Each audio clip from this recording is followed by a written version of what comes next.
네, 법률가 검사 출신인 김광삼 변호사 초대했습니다. 안녕하십니까? 네, 안녕하세요. 뇌물죄 피의자 굉장히 심각한 상황이라고 볼 수 있는 겁니까? 네, 그렇죠. 사실 이게 이재용 부회장이 아니다 하더라도요. 일반적으로 검찰의 법원에서는 뇌물죄는 굉장히 중하게 다루죠. 왜냐하면 뇌물죄 자체가 어떻게 보면 국가의 어떤 기본적인 질서를 갖다 깨트리는 거기 때문에요. 네. 그래서 뇌물 공여자도 일반적으로 구속을 많이 하고요. 뇌물을 받은 사람은 더 구속을 하고 실형을 선고하는 경우가 굉장히 많습니다. 네.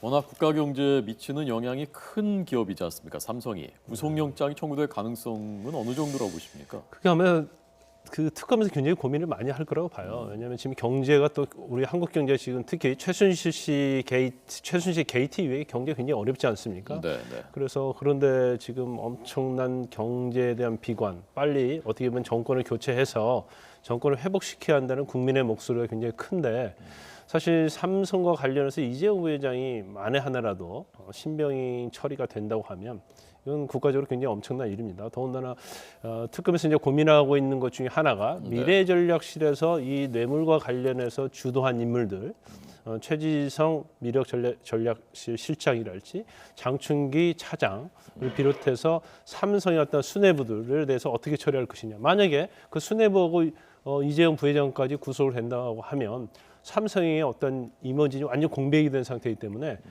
어떻게 보면 세계적인 대기업이 삼성이 제대로 운영될 수 없는 그런 뭐 초유의 비상사태를 맞이한다 볼 수 있거든요. 그래서 네.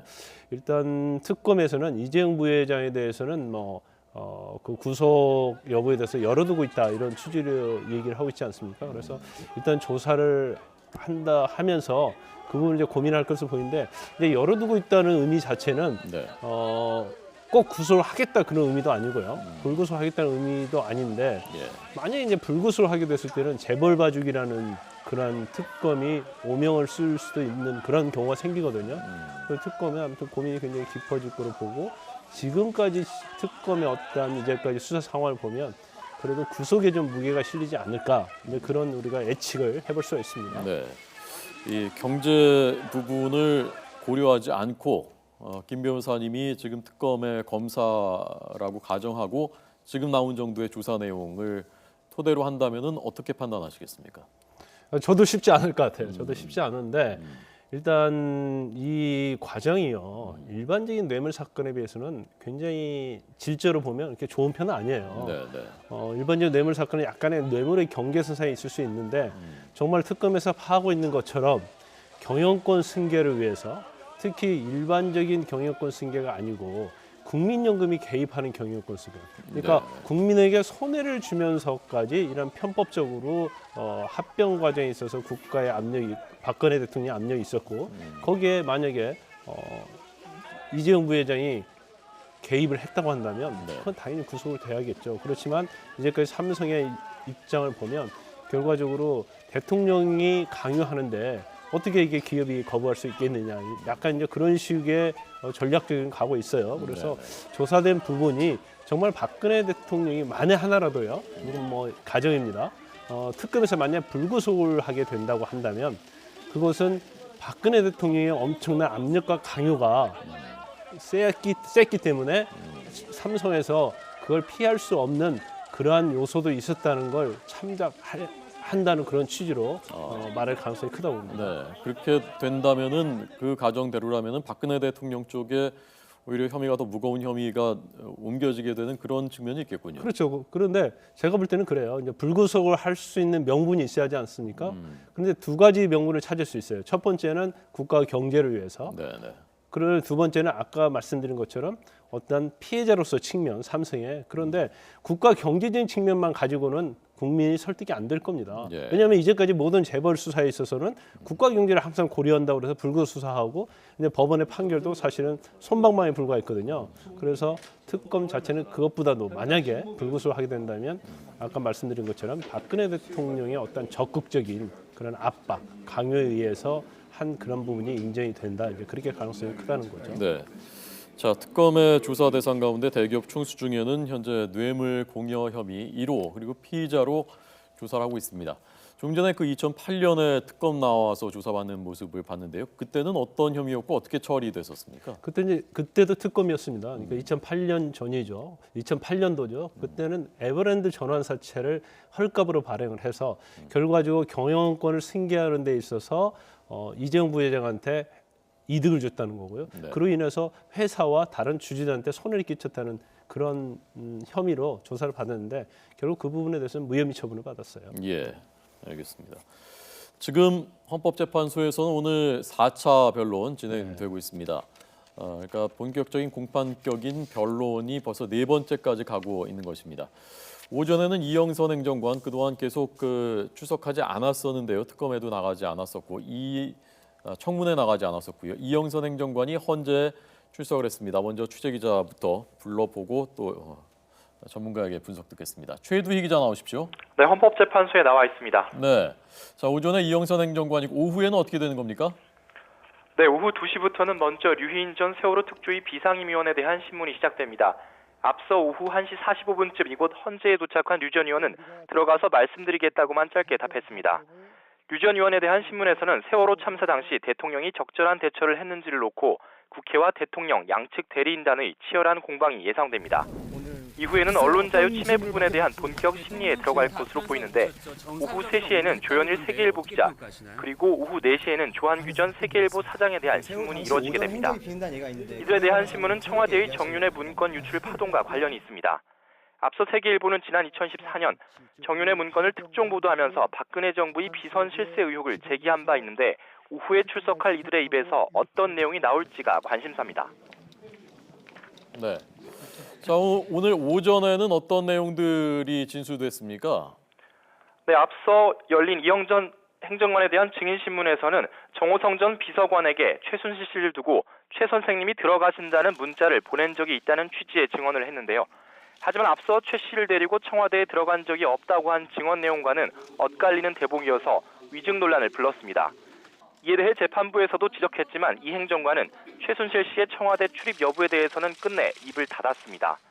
이 행정관은 또 휴대전화에 최 씨를 선생님이라고 입력했고 청와대 서류도 최순실 씨에게 전달한 적이 있다고 밝혔습니다.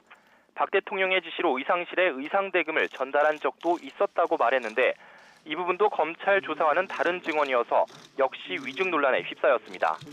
그러면서 박 대통령이 세월호 당일 행적과 관련해서는 오전에 박 대통령이 직무를 보고 있었고 오후에 청와대 보고 문건을 직접 박 대통령에게 전달했다고 밝혔습니다. 특히 대통령이 당시 중대본의 모습을 드러내는데 2시간이 넘게 걸린 이유에 대해서는 가는 길에 인근에서 차량 고의 돌진 사고가 있었다는 얘기를 들었다고 증언했습니다. 지금까지 헌법재판소에서 YTN 최두입니다. 네, 현장 취재기자 얘기 들었습니다. 자, 헌재가 이렇게 변론의 증인들을 신청하는 데에는 순서에도 이유가 있을 것이고 누구를 불렀을 때 어떤 부분을 규명하겠다라는 그 목적이 있을 텐데요.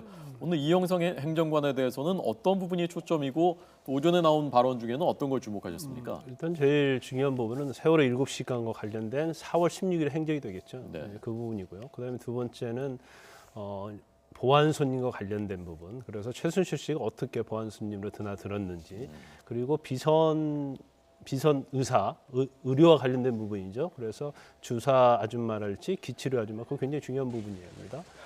그런 이제 여러 가지 전체적인 걸 볼 수 있을 건데 가장 중요한 부분은 결국 4월 16일 날 세월호 참사 사태의 어떠한 사실 뭐 청와대 관전에 지난번에 탄핵 심리 기일에 나와서 증언했던 윤전추 행정관이 있지 않습니까? 그리고 이영선 행정관은 그날 관저에 있었기 때문에 굉장히 내용을 잘 아는 사람이라고 볼 수 있는 거죠.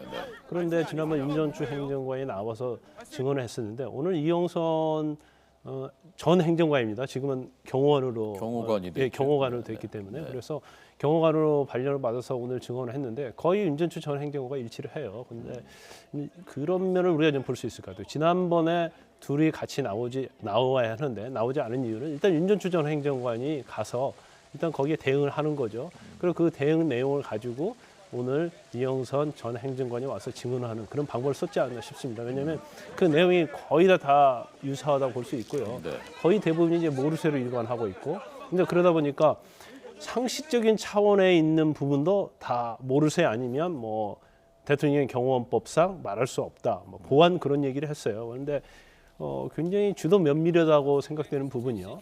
증언을 할 때요. 자기의 범죄나 자기의 가족 범죄와 관련된 부분에 대해서는 증언을 거부할 수 있습니다. 네, 네. 그런데 강일원 재판관으로 알고 있는데 강일원 재판관이 최순실 씨를 보안 손님으로 차에 태워서 들어간 건 맞냐? 그러니까 이건 보안 사항이라 얘기할 수 없다고 얘기했거든요. 네. 근데 이게 왜 보안 사항이냐? 이렇게 얘기하니까 결국 최순실 씨가 들어가서 박근혜 대통령을 만났다고 하면 대통령에 관한 보안 사항이라는 거예요. 네. 이게 아주 법률적인 것을 굉장히 잘 알고 있다고 볼 수 있는 거죠. 그런 식으로 좀 피해 나갔다고 보면 될 것 같고요. 오늘 특징은 지난 심리기일 때 마찬가지인데 헌법재판관들도 굉장히 오늘 좀 질책도 많이 하고 그랬었는데 굉장히 답답하다는 생각을 많이 하고 있는 것 같고요. 또 이런 식으로 증언하는 것 자체가 박근혜 대통령한테 도움이 되는 건 아니다. 꼭 그런 식으로 경고성 메시지를 또 보냈거든요. 네. 그래서 이제 어차피 이건 저희가 예상했던 증언 내용입니다. 그래서 어차피 박근혜 대통령을 위한 박근혜 대통령 측근의 증언이기 때문에 네. 여기서 어떤 탄핵 소추의 증거를 잡기는 굉장히 어렵다. 예. 그렇게 보면 될 것 같습니다. 네, 헌법재판관들 입장에서는 그럼 이제 어떤 순서로 해서 어떤 증인들을 부르고 어떤 순서로 이걸 그 탄핵 심판을 진행해 나가게 될까요?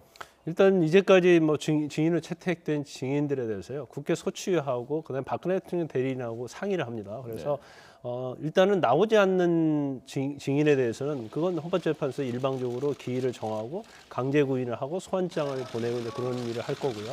그다음에 새로운 증인에 대해서는 이제 시간을 정할 때도 순서에 대해서 어떻게 하면 좋겠냐 의견을 일반적으로는 받죠. 그래서 그 순서에 대해서 하고 그렇지 않고 만약 이제 그 순서에 대해서 이견이 있을 때는 또 헌법재판관이 그 부분에 대해서는 조정을 하고 이제 그런 역할을 하죠. 네, 지금까지 4차 변론까지 진행됐고 꽤 지금 진행된 거고요. 그리고 어떤 부분은 또 지연되는 안 나오고 하니까 지연되는 부분도 있고 지금까지 상황을 종합적으로 봤을 때는 대략 예상이 언제쯤이면 결론이 날 것 같다라는 예상이십니까?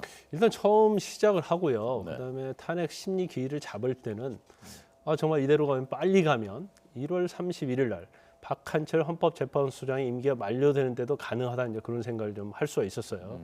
그렇지만 결과적으로 박근혜 대통령 측 증인들이 지연 작전을 펴는 바람에 이건 좀 늦어질 수 있다고 생각을 합니다. 그렇지만 이 부분을 우리가 또 볼 필요가 있죠. 재판관들은 아마 똑같은 생각일 겁니다. 네. 전에 이진성 재판관인가 강일원 재판관이 이런 말을 했었잖아요. 증인이 계속 불출석하게 되면 우리가 그걸 기다려줄 수 없다. 기록에 의존할 수밖에 없다. 이제 이런 얘기를 했었고 다 아시다시피 형사재판과 탄핵 절차는 틀리다. 이런 얘기를 했기 때문에 네. 지금 이제 재판을 초기라서요. 증인들이 안 나온다고 해서 바로 무시하고 그냥 넘어갈 수는 없습니다. 네. 하지만 이게 이런 것들이 박근혜 대통령 측의 어떤 고의성이 있다랄지 의도적인 것이 보인다고 하면 결과적으로 증인이 불출석한 상태에서 결론을 내리는 방향으로 갈 가능성도 저는 크다고 보기 때문에 네. 적어도 헌법재판소에서는 3월 13일 날 이정미 재판관이 임기가 만료되기 전에 그 전에 결정할 가능성이 크다. 그리고 그 이유 중에 또 하나가 만약에 이정미 헌법재판관이 3월 13일 날 임기 만료돼서 그만두면 결국 헌법재판관이 7명밖에 남지 않거든요. 근데 역사적으로 이렇게 중대한 사건에 있어서 헌법재판소 재판관들이 겨우 7명이 참석을 해서 이 부분에 대해 결정하는 것은 이제 모양새도 좋지 않고요. 네. 이제 법률적으로도 좀 문제가 있을 수 있는 거죠. 예, 알겠습니다. 지금 이제 오후 변론이 시작됐습니다. 그래서 세월호 특조위에서 이 7시간 부분 조사했던 류희인 위원, 전 위원 그리고 조한규 전 세계일보 사장 등 신문하게 됩니다. 여기서 중요한 진술들이 나오면은 곧바로 속보로 전해드리겠습니다. 김광삼 변호사의 조언 들었습니다. 고맙습니다. 네, 감사합니다.